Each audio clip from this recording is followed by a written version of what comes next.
Good morning, children. Children, you are studying the first unit of your business studies syllabus, that is Fundamentals of Business. And in this unit, you have studied meanings of the terms commerce, business, and trade, com- concept and characteristics of business, economic and non-economic activities. You also studied concept of business, profession, and employment, which are the components of business activities. Then we also studied how trade and commerce evolved in India.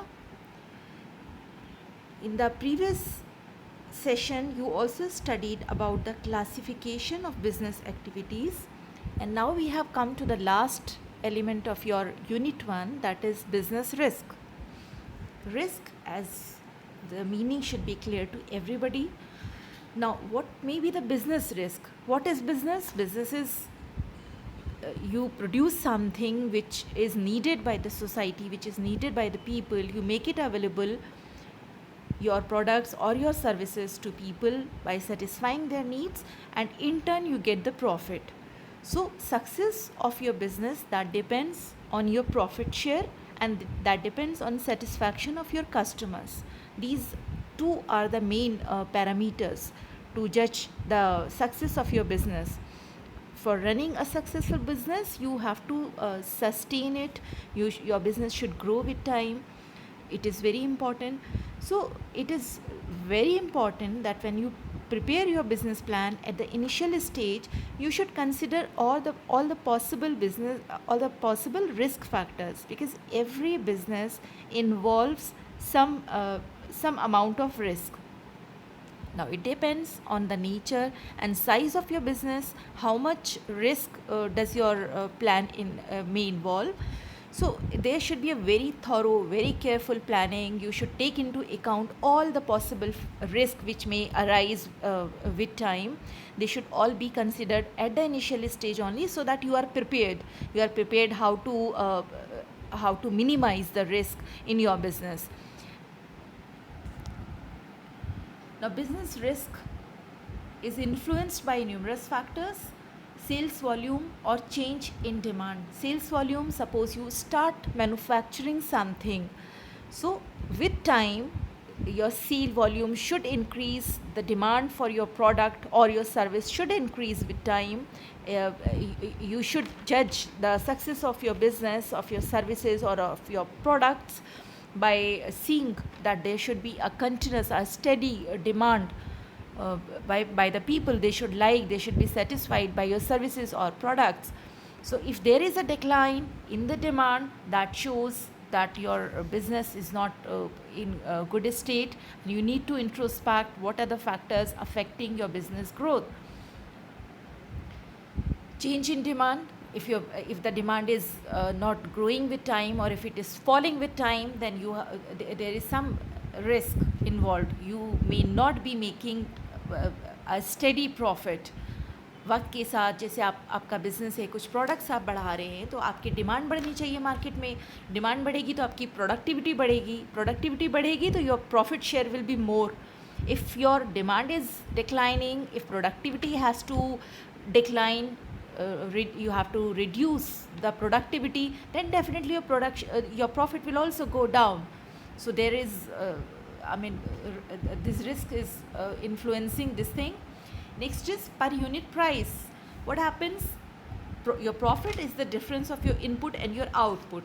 How much cost you spent, how much money you spend in producing something, a service or a good, whatever business you are dealing with.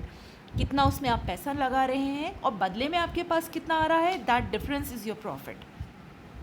So आप जो वो calculate कर रहे हैं, आप per unit means, क्योंकि suppose किसी भी चीज़ का आप प्रोडक्शन बिजनेस में हैं या इवन डिस्ट्रीब्यूशन बिजनेस में भी हैं, आप कोई सामान से आप 20 रुपीज़ आपका उसमें इन्वेस्टमेंट आ रहा है, and you are selling it for 13 और 14 rupees. So your profit is what 3 और 4 रुपीज़ पर यूनिट, राइट. अब क्या होता है कि अगर अब आप मार्केट में कंपटीशन बढ़ता है, आपके बहुत सारे कॉम्पिटिटर्स और आ गए हैं जो आपसे कम प्राइस पे, आप या 13 या 14 रुपीज़ का अगर सेल कर रहे हैं, तो may be they are able to sell it for 12 rupees. अब उनका कम प्राइस रखने का यही हो सकता है कि वो मार्केट को कैप्चर करें। अब नए जो प्लेयर्स आते हैं मार्केट में, उनकी यही कोशिश होती है कि वो अपने कॉम्पिटिटर से अपने प्रोडक्ट को ज़्यादा बेटर रखें, ताकि उनके कस्टमर्स जो हैं वो फेच कर पाएँ, उनको अट्रैक्ट कर पाएँ। ये उनकी कोशिश होती है। अब अगर आपके किसी कॉम्पिटिटर ने उसका किसी सेम प्रोडक्ट का सेम चीज़ का प्राइस कम कर दिया है, और तो आपके पास कोई क्यों आएगा? Definitely you too will have to decrease the price of your products और योर सर्विस। तो अब आपका जो प्रॉफिट पहले किसी चीज़ को 13 रुपीज़ में सेल करने से 3 रुपीज़ का प्रॉफिट आता था, अब आपको कंपटीशन की वजह से when you have to reduce the price of your product also in response to your competitors selling price, then definitely your profit is also going to be good, reduced. Input cost, as I said, the difference of your input and output cost is your profit. So if for any reason your input is increasing, अगर आपको किसी भी वजह से आपको जो price आप जो उसमें कॉस्ट आप इन्वेस्ट कर रहे थे, जो स्पेंड कर रहे थे, वो अगर आपकी बढ़ रही है फॉर एनी रीज़न, कोई भी उसका रीज़न हो सकता है, भाई आपके किसी भी काम के लिए you require materials, you require human resources, you require technology. अब इन तीनों चीज़ों के जो आपका जो था आपको कॉस्ट पड़ रही थी, अगर उसमें कहीं वेरिएशन आता है, वेरिएशन इन द सेंस कि आपने जो ह्यूमन रिसोर्सेज एम्प्लॉय कर रखी हैं, अगर उनकी डिमांड्स बढ़ती हैं, they ask you for more remuneration, तो आपकी इनपुट कॉस्ट ज़्यादा हो गई। और आप हर टाइम ऐसा नहीं कर सकते कि आप अपने प्रोडक्ट का सेलिंग प्राइस उसी रेशियो में बढ़ाते रहें। तो क्या होगा कि आपका इनपुट ज़्यादा हो जाएगा और सेलिंग प्राइस आप नहीं बढ़ा सकते, वो आपका सेम है। तो क्या सफ़र कर रहा है वहाँ पर? That is your profit. आपके प्रॉफिट का शेयर जो है वो रिड्यूस हो जाएगा। Next is competition. As I explained earlier also, competition, when more players come into the market for providing same services or for providing same kind of goods, then there is a competition, and price जो उसका आपका होगा वो एक competitive आपको रखना पड़ेगा, ताकि आप भी सर्वाइव कर पाए मार्केट में। आपको अपने कॉम्पिटिटर से better services, better goods produce करनी पड़ेंगी, और उसका जो प्राइस है वो भी इस तरह का रखना पड़ेगा, so that you can sustain your growth and you can conserve your consumer base. Next is economic policies and government regulations. When government changes its policies, there is a change in economic policy of the country. When there is a change in government's policies, like in the past, some time back, this introduction of GST, this affected all the business largely. सारे business पर उसका फ़र्क पड़ा था, क्योंकि government की policy में change हुआ, they implemented GST thing. So जो कैलकुलेशन जो बिजनेसमैन का था वो that was affected because of introduction of this new policy. So this too affects the profit share and gives risk to the business. Next is nature of business risk. Business risk का क्या nature होता है? Arises due to uncertainties. Business में हमेशा there are uncertainties. Many things are there, many internal as well as external factors are there which are beyond your control. You cannot control all those things, and they are inevitable. You simply can't avoid them also. किसी भी stage पर कुछ ना कुछ उस तरह की problems आपके बिजनेस में आएंगी जो जिसकी आपकी कोई हो सकता है कि कोई प्लानिंग ना हो। तो all of a sudden when you have to face those kind of things, then आपके बिजनेस पर एक रिस्क आता है, एक आपका प्रॉफिट कम होता है, आपका बिजनेस की ग्रोथ हैम्पर होती है। Essential part of any business, as I said, you can't, it is unavoidable, inevitable part of any business. Degree of risk depends upon the nature and size of business. आप हर किस business में कितना risk है, that all depends कि आपके business का size कितना है, किस लेवल पर आपने उसको स्टार्ट किया है, कितना आपका उसमें इनपुट हुआ है, how much capital you have invested to establish that business. जितना बड़ा होगा ऑब्वियसली उतना बड़ा रिस्क होगा आपका। और नेचर पे भी डिपेंड करता है। कुछ बिज़नेस होते हैं लाइक वो उसमें आपको दिखता है कि हाँ बहुत ज़्यादा रिस्क नहीं होता, वो आपका लगता है कि ठीक है you can sustain that very easily. But there are business where you have to see many things which are directly affecting your business, and they determine whether you can sustain your business in the market or not. Profit is the risk for here is a mistake. Profit is the reward for bearing the risk. Profit क्या है? Profit जब आप जितना अगर risk ले लेते हैं अपने बिजनेस में, आप like you have that capacity to take risk. आपको लगता है कि ठीक है आई कैन, अगर इसका कुछ इसमें नुकसान भी होता है तो उसका आपका एक कैलकुलेशन है कि आप उसको बेयर कर सकते हैं. तो देर आर चांसेस, अगर आपकी प्लानिंग बहुत अच्छी है, आपने बहुत केयरफुल प्लान किया है, बहुत आपने रिसर्च करके, मार्केट को रिसर्च करके कोई प्लान डेवलप किया है, और उसमें अगर आपको अपेरेंटली कोई रिस्क फैक्टर दिख भी रहा है, बट अगर आपकी प्लानिंग, आपका सारा रिसर्च हुआ कितना स्ट्रॉन्ग है कि आप वो रिस्क लेने को तैयार है, तो आपको प्रॉफिट भी उसी रेशियो में आएगा. लाइक अगर आपका वो आप ओवरकम कर जाते हैं उस रिस्क को, तो आपका वो प्रॉफिट भी वहाँ पर एक श्योरिटी हो जाती है कि हाँ आपको उतना ही बड़ा प्रॉफिट मिलेगा, क्योंकि आपके जो और कॉम्पिटिटर्स हैं सब लोग उस लेवल का अगर रिस्क नहीं लेते हैं, वो पीछे हट जाते हैं, और आप रिस्क लेकर वो काम कर लेते हैं, आगे बढ़ जाते हैं, तो आप एक बड़ा मार्केट शेयर ले लेते हैं, and that is a reward for bearing that risk. Now causes of business risk, क्या वजह होती है, क्या कॉजेज़ होते हैं उसके, क्या क्यों बिज़नेस में हम अलग अलग तरह के लाइक फेस करते हैं सिचुएशन जिसमें हमारा बिज़नेस अफेक्ट होता है और हमारा प्रॉफिट डाउन होता है, और हमें मुश्किलें आती हैं अपने बिज़नेस को चलाने में. वो किस तरह की प्रॉब्लम्स होती हैं?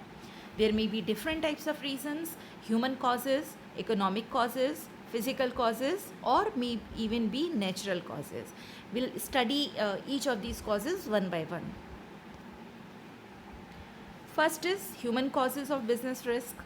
Human causes, like every business involves human resources also. कोई भी business आप करते हैं, किसी भी तरह का, आपका प्रोडक्शन वर्क है, आप डिस्ट्रीब्यूटर हैं, आप होलसेलर हैं, आप रिटेलर हैं, whatever you do, you have to employ human resources also. आपको डिफरेंट वर्क में उसी स्किल सेट के ह्यूमन रिसोर्स को एम्प्लॉय करना होता है. एंड वो आपके बिजनेस पे कैसे अफेक्ट करते हैं? Employees dishonesty. अगर आपके जो एम्प्लॉयज़ हैं, if they are not honest, if they are not loyal, then there is a big risk कि आपका बिजनेस पर बहुत फ़र्क पड़ेगा. लाइक फॉर एग्ज़ाम्पल, एक छोटा सा एग्ज़ाम्पल मैं आपको अगर दूँ, suppose you are running a restaurant. आपका एक कोई रेस्टोरेंट है where you have a very good cook and your restaurant is known for a particular dish. आपके पास कस्टमर्स आते हैं because that particular dish is liked by all your customers. They would come again and again, right? They don't know who is cooking that thing. They know your restaurant. उससे आपका नाम हो रहा है, आपके रेस्टोरेंट का नाम हो रहा है कि वहाँ पर ये डिश जो है ये बहुत अच्छी होती है, और उससे आपका रेस्टोरेंट चल रहा है. Now what happens, that cook, अगर उसको आपके कोई कॉम्पिटिटर आपका वो ल्योर कर लेता है, वो ज़्यादा पैसे देकर आपके उस कुक को अपने में मिलाकर और अपना बिजनेस स्टार्ट कर देते हैं. So you lose that skill of your cook, वो आपका वो चला जाता है, एंड ऑब्वियसली आपके बिजनेस पे फ़र्क पड़ेगा. जो आपके कस्टमर्स जिस पर्टिकुलर टेस्ट के लिए आपके पास आते थे, they'll stop turning to you. आपके पास आने के बजाय आपके कॉम्पिटिटर का वो वहाँ पर फ्लोरिश होना शुरू हो जाएगा, राइट? तो एक ये रीज़न होता है कि अगर आपके एम्प्लॉयज़ की आपके साथ लॉयल्टी नहीं है, अगर वो अपने पर्सनल इंटरेस्ट में या अपनी ग्रीड के लिए वो अगर आपका साथ छोड़ देते हैं, तो आपके बिजनेस पर, स्पेशली उन एरियाज़ में जहाँ पूरा आपका डिपेंड आप होते हैं, आपके स्टाफ या आपके एम्प्लॉयज़ के एबिलिटीज़ पर अगर आपका बिज़नेस चल रहा है, उनके स्किल्स की वजह से चल रहा है, तो आपका बिज़नेस पे डायरेक्ट उस पर असर पड़ेगा. दूसरा क्या होता है, some of the employees may be dishonest as well. वो क्या करते हैं कि वो आपके जो बिज़नेस सीक्रेट है, they may leak those business secrets which are very specific to your business. They may leak those secrets to your competitors. And competitors may take advantage of those business secrets, but उसका क्या होगा, वो आपके business पर फिर affect करेगा। आपके competitors आपके फॉर्मूला को अपनाकर आपके बिजनेस सीक्रेट पर अपना खड़ा कर देंगे, अपना बिजनेस इस्टेब्लिश कर देंगे, और आपका जो जिस आपकी कोई ब्रांड आपने बनाई है because of the quality, so your quality is being produced by other people also, and आपका बिजनेस शेयर वहाँ पर डाउन हो जाता है। एम्प्लॉयज़ डिसकंटेंटमेंट, कभी हो सकता है कि आपके जो आपकी पॉलिसीज़ हैं, आपका जो अपना आपने डेवलप किया हुआ है अपने बिजनेस का, वहाँ पर your employees are not happy.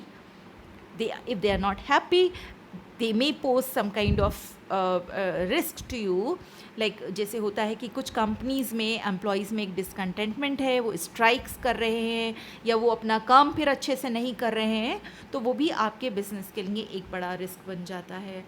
Next human cause of business risk is change in fashion, taste, preferences, demands of customers. Like this fashion thing is very dynamic, you know कि fashion कितनी तेज़ी से change होता रहता है, specially like garments और इस तरह की जो एक्सेसरीज़ बहुत होती हैं जो ट्रेंडी होती हैं, which keep changing with time, right? So to people who are involved in these kind of business, suppose somebody is running a garments business, garments में आज कुछ और trend चल रहा है, आज कुछ और fashion चल रहा है, after a few months that goes away, there is a change in the fashion, then what happens, जो आपने अगर स्टॉक कर रखा है, because there was huge demand in the market, like fashion के मामले में ऐसा ही होता है ना कि एक साथ मार्केट में सब लोग उसी को फॉलो करने लगते हैं, कोई फैशन चल रहा है, everybody would like to wear that kind of fabric, that kind of apparel only. उस डिमांड के रिस्पॉन्स में आपको प्रोडक्शन बढ़ाना पड़ता है, आपने उस प्रोडक्ट का प्रोडक्शन बढ़ा दिया बिकॉज मार्केट में बहुत पसंद किया जा रहा था, then all of a sudden what happens, there is a change in the fashion, दूसरा कुछ नया डिज़ाइन आता है, people start running after that, and ये जो आपने इतना सारा बल्क में प्रोड्यूस करके रखा हुआ है इसकी डिमांड कम हो जाती है, तो फिर इसको आपको आपने देखा होगा अक्सर मार्केट में जो सेल वगैरह लगती हैं, क्योंकि अब वो चीज़ उनकी आउटडेटेड हो रही है, अब लोग दूसरे चीज़ की तरफ जा रहे हैं, तो ये डिमांड जब कम हो गई है तो people start selling it for lesser price. For lesser price means जो आपका एक कैलकुलेटेड आपने उसमें किया था कि I have invested this much of money and I am fixing this much of price, so I will be making this much of profit, वो आपका चेंज हो जाता है because of the market situation you have to sell it for lesser price and that will give you lesser profit. Next comes economic causes of business risk, change in market environment and competition level, or because of government policies. This I have already explained, government की कुछ policies change होती हैं, market में competition बढ़ता है, same business में आपके और बहुत सारे कॉम्पिटिटर्स आ जाते हैं, तो वो आपके बिज़नेस को अफेक्ट करता है, वो एक बहुत बड़ा रिस्क होता है आपके बिज़नेस के लिए। Physical causes of business risk, change in technology, like आप suppose you are doing some business जिसमें आप कन्वेंशनल प्रैक्टिसेस को आपने एम्प्लॉय कर रखा है, पुराने तरीक़ों से आप कर रहे हैं, या आप इवन मशीन्स भी जो यूज़ कर रहे हैं वो आपके पुरानी टेक्नोलॉजी पर हैं, जो जिनको मैन ऑपरेट करते हैं, जिसको ऑपरेट करने के लिए आपको लोगों की ज़रूरत होती है। देन व्हाट हैपेंस, आपका कोई कॉम्पिटिटर है, उसने भी सेम उसी प्रोडक्ट का बिज़नेस स्टार्ट किया या वही सर्विसेज के लिए बिज़नेस स्टार्ट किया, but what is he doing, he is quite updated and he is using latest technology, वो एक ऑटोमेटेड उन्होंने पूरा अपना सेटअप लगा रखा है जिससे उनका प्रोडक्शन बहुत फास्ट हो रहा है, उनको वहाँ पर ह्यूमन पावर की कम ज़रूरत पड़ रही है, because every work is being managed by machine से पूरा ऑटोमेटेड सिस्टम है, उससे सारा काम हो रहा है जो कि बहुत फास्ट हो रहा है और उसमें इन्वेस्टमेंट कम आ रहा है। आपने सेम काम के लिए 10 लोग लगाए हुए हैं, क्योंकि आपके जो आप उसके इक्विपमेंट यूज़ कर रहे हैं वो पुराने हैं, तो उसके लिए आपको ज़्यादा लोगों की ज़रूरत होती है। सेम चीज़ अगर कोई दूसरा एक ऑटोमेटेड लेटेस्ट टेक्नोलॉजी को यूज़ करके कर रहा है, where lesser human resource is required, and more of the work is being done by machines. So automatically that person एक टाइम तो इन्वेस्ट कर दिया उन्होंने वो उसको इस्टेब्लिश करने में, बट उसके बाद जो रेगुलर उनके एक्सपेंसेस हो रहे हैं वो कम हो जा रहे हैं, बिकॉज अब वहाँ पर ह्यूमन रिसोर्स का यूज़ कम हो गया. तो आपका बट क्या हो रहा है, your investment is still the same because you are using that old conventional method only. So that will give a risk to your business. Next is defects. Whatever mechanical and electrical equipments you use in your business setup, they are like at some point of time they may have some kind of defect. आपके पास जो equipment है उस पर किसी तरह का mechanical defect हो सकता है, वो ख़राब हो सकती हैं. ख़राब होकर उसमें आपका like you may have to invest more money to get them repaired, और that may like बहुत टाइम के लिए अगर वो आपका वहाँ पर काम रुक जाता है उस डिफेक्ट की वजह से, उस मैकेनिकल डिफेक्ट की वजह से, if it hampers your productivity, then your business is at risk. Same thing happens in case of electrical equipments also. Or your like most of the business they require some kind of mechanical and technical equipments also, and electric circuit एक proper आपको वो setup उसके लिए बनाना पड़ता है. But if for any reason if there is some kind of short circuit, there is some kind of failure of your electric circuit, then what happens, that will stop your work, that will stop your productivity, and that is going to affect your business. It is going to be a risk to your business. Next, natural causes of business risk. Natural causes क्या होते हैं? The disasters which is not in man's control. Nature कभी भी कुछ इस तरह के disasters जब कभी होते हैं, लाइक फ्लड्स, अर्थक्वेक्स, तो क्या होता है कि योर बिजनेस, योर फिज़िकल जो आपका उसका सेटअप है, दैट इज़ डायरेक्टली अफेक्टेड. वो उस पर पूरा उसका असर पड़ता है, आपका वहाँ पर काम रुक जाता है. बिकॉज किसी एरिया में फ्लड आई हुई है तो एवरीथिंग इज़ लाइक वहाँ पर everything is hampered.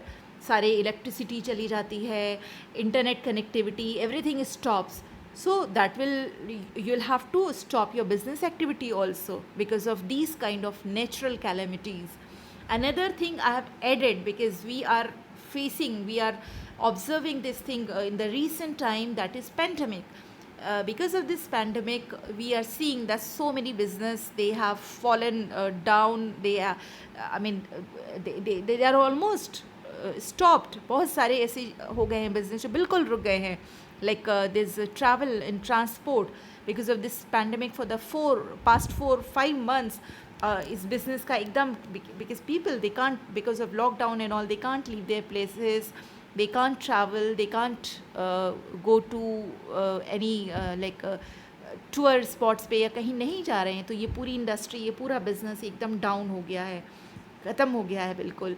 Similarly, many other business are there. Even ये जो food business, food industry है, this too is directly affected because as a precaution measure, people are not buying food from outside.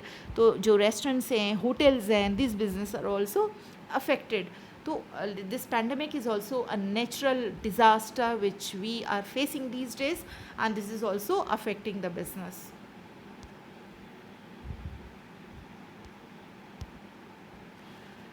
Next is types of business risk. हम ये सारे हमने जो इसके causes पढ़े हैं, लाइक इनको how can we categorize them, किस टाइप के हमारे होते हैं. In the previous part we had read about auxiliary to business commerce जो एड करते हैं. कुछ इस तरह की एजेंसीज़ हैं, लाइक बैंक्स हैं and insurance companies. So what insurance companies do, when you take insurance from any company, insurance company like आप उसमें अपना जो पर्सनल इंश्योरेंस कराते हैं, या फिर आपका आपके घर का, आपके बिजनेस का जो इंश्योरेंस आपका होता है, so that covers some risk factor. Risk factor certain कुछ उस एक स्पेसिफाइड होता है कि लाइक आपके कुछ वहाँ पर नेचुरल डिज़ास्टर हो जाता है, अर्थक्वेक या फ्लड, उसकी वजह से जो आपका लॉस होगा, that insurance company is going to compensate they will refund all the money which you have lost you have lost because of that calamity.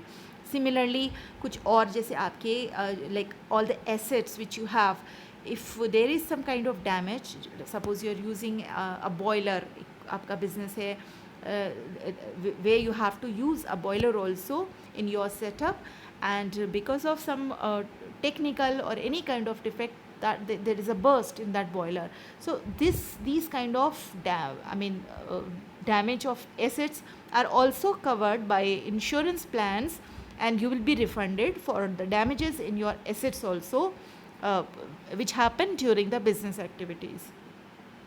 So all these kind of risk will be called insurable risk, because उसका आपको नुकसान इसलिए नहीं होगा कि ठीक है आपका वहाँ पर वो अफेक्ट करेगा बिज़नेस को, आपकी वो बिज़नेस एक्टिविटी कहीं पर रुकेगी, हैम्पर होगी, प्रोडक्टिविटी आपकी अफेक्ट होगी, बट जो आपका मॉनेटरी लॉस होगा उसकी वजह से दैट विल बी कवर्ड.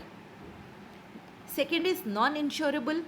अगर आपके बिज़नेस में रिस्क होता है, suppose your employees they are very careless, कुछ उनकी लापरवाही से, उनकी नेग्लिजेंस से कुछ आपकी मशीन्स ख़राब हो जाती हैं, या आपने सपोज़ कुछ प्रोडक्ट बनने के बाद जहाँ पर आप स्टोर करते हैं, but your employees they are not very careful, they are not very sincere, वो उसके मेंटेनेंस पे ध्यान नहीं दे रहे हैं, and all the things which you have in your storage, they get lost, they get damaged, or they get ख़राब हो जाते हैं वो. So what happens, that too is a big loss. तो ये लॉस इंश्योरेंस कंपनी जो है cover नहीं करेगी. So this will be a non-insurable risk. Next is minimization of business risk. Like as they say, prevention is always better than cure. तो अगर हम पहले से ये कोशिश करें, हम पहले ही अपना एज आई सेड कि while planning your business, initial first step पर ही अगर जब आप जहाँ पर ये प्लान कर रहे हैं कि आप क्या करने जा रहे हैं, वहीं पर आप पूरी प्लानिंग के साथ कि इसमें क्या क्या रिस्क हो सकता है हर लेवल पर, हर तरह का जो आप लोगों को एम्प्लॉय कर रहे हैं उन पे आपको कितना वॉच करना है कि वो कहीं केयरलेसनेस ना करें जिससे आपका काम ख़राब हो सकता है, या बाकी चीज़ें आप जो मशीन्स यूज़ कर रहे हैं, जो इलेक्ट्रिक सर्किट्स वो सब यूज़ कर रहे हैं, तो how much attention you should pay so that there is minimum और least chances of any kind of risk, और आपका बिजनेस एक स्टडी स्पीड पर चलता रहे. तो first is careful handling and maintenance. Careful handling and maintenance जो भी इक्विपमेंट आप कर रहे हैं उसकी रेगुलर आप उसकी मेंटेनेंस करें, उसको चेक करवाएं, जो उसके टेक्निकल एक्सपर्ट्स हैं उनसे पीरियोडिकली उसको चेक करवाते रहें, ताकि कहीं पर अगर आपको ऐसा लगता है कि योर मशीन्स और your mechanical equipments they may break down, so they can वो टाइमली उस चीज़ को पता लगाया जा सके, एंड ख़राब होने से पहले या वो रिस्क आने से पहले उस चीज़ का उसको ख़त्म कर दिया जाए उस प्रॉब्लम को, और आपका जो बिज़नेस एक्टिविटी का फ़्लो है वो स्टडी रह सके. Second is preventive measures. Preventive आप ये ध्यान रखिए कि ये कहाँ पर किस तरह की प्रॉब्लम पैदा हो सकती है. अगर आप ऑब्ज़र्व कर रहे हैं, if you feel that some of your employees, they may not show loyalty to you, they may be harmful to your business, so you have to be extra vigilant. So these kind of precautions you have to take to prevent any kind of risk in your business. Effective management, you, as a manager, as you own that business or you manage that business, you have to be very vigilant, and you should take each and everything into your consideration. You have to watch each and every activity going on in your business setup, so that whatever you notice, if you notice any kind of उसमें आपको कहीं दिखता है कि कोई problem आ सकती है आपके बिजनेस में, तो उस पर आप टाइमली एक्शन लेकर करेक्शन कर लें. So that is all, and this finishes your chapter 1, unit 1, fundamentals of business. Now tomorrow I'll be giving you some questions which you'll have to do in your notebooks, and you'll have to show it to me also. Thank you, children.